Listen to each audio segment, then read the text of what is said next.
Guru Nation, what is up, guys? How's it going, guys and gals? I'm joined today by Rod Raphael, none other than Rod Raphael, site owner extraordinaire, industry veteran. I would go as far as saying industry thought leader now with all the LinkedIn and Clubhouse. You know, earlier this year, Clubhouse was all the rage. Rod was big on Clubhouse, and now it's died off, and we're waiting for the next thing. And YouTube member. Thank you so much, Rod, for supporting on the YouTube member. Looking to do our monthly mastermind next week before Thanksgiving.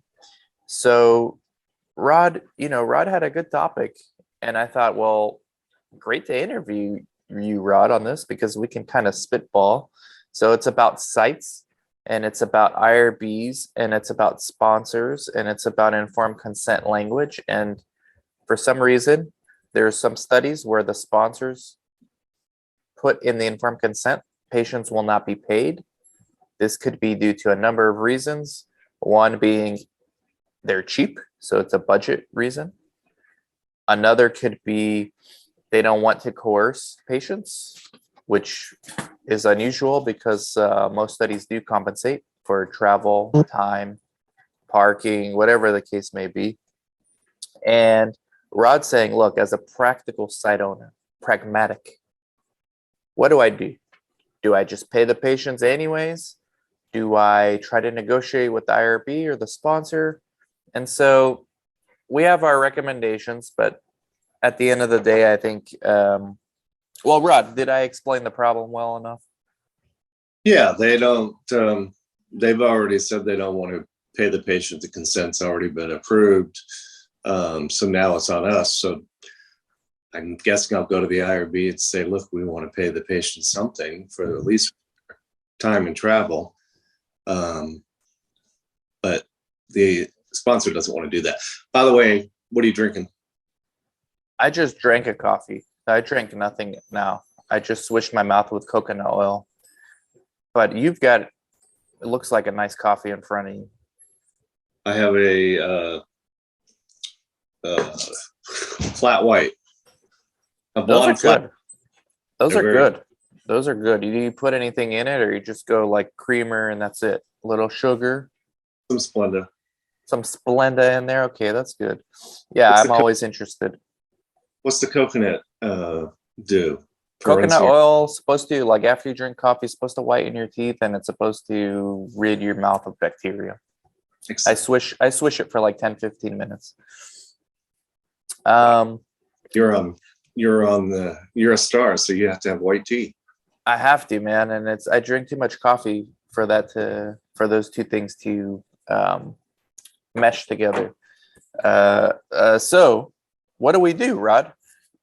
You know, some sites can say, well, we're going to pay the patients anyways. Forget that. I don't know if that's necessarily wrong. I think the safest route is to approach the IRB and tell them, look, I don't know why the sponsor did this. We don't mind paying the patients out of pocket ourselves.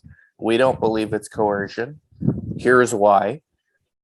And see what the IRB says. Maybe they give you a reason. I mean, I don't know what else to do at this point other than just pay them anyway. But I do think you have to run it by the IRB legally. And so that it's not considered coercion, like you said. I always have trouble saying that word. Coercion. Anyway, yeah, that's strange because most studies allow between $50 to $100 per patient visit. It could just be that it's the sponsor is on a tight budget. It's a tight budget. So you might talk to the sponsor and say, look, I would talk to both sponsor and IRB and say, we want to pay the patient. We understand you guys are on a tight budget. We'll take it out of our overhead. Other studies pay $50 or whatever it is. And for us to be competitive for your study, we're going to have to do this. Yeah. Yeah. That's the other thought that I had was to talk to them and say, okay, fine, take, $50 out of our each patient's visit. What's the rationale for them not wanting to pay? It's just tight budget? I think it's really just a low budget more than anything. They're getting a pretty good benefit for the study. I don't know if I should mention, exactly what it is, but Nah, don't man. If you're not comfortable, don't mention. the benefit that they're getting, it's going to give them and their family quite a bit of information, pertinent information that could be very relevant to their. I see. So there's Um, enough incentive for them to do it. So maybe the rationale is, look, you're already getting something that's has a monetary value for free. Maybe that's a rationale. You might run into some issues there. right. But we're a standalone site. We recruit for all of our patients pretty much. I mean, we do get some referrals, obviously. Yeah. So we have to be proactive about taking care of our patients in that sense.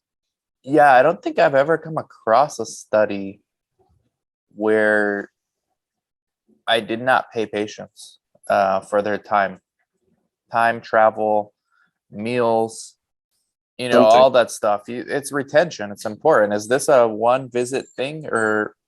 Yeah, a phone call follow up. I think you have an idea probably what the study is, but Yeah, I don't think I have this one. it's Yeah, I know.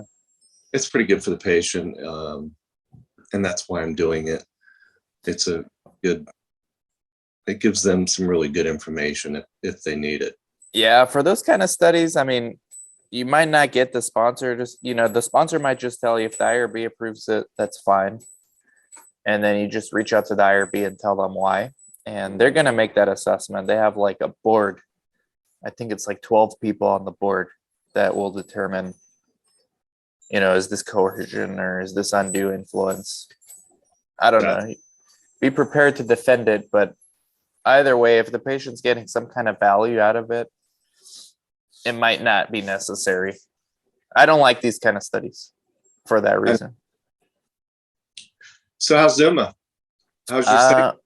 It's good. We got 2 SIVs scheduled for sister protocols. It's good. They're going to be tough studies, but we can do it. We got our first rejection on a study.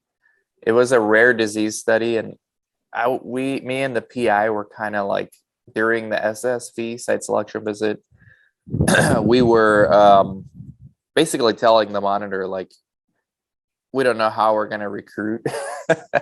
So there was no way to do it. That was a very rare disease, and they needed sites quickly.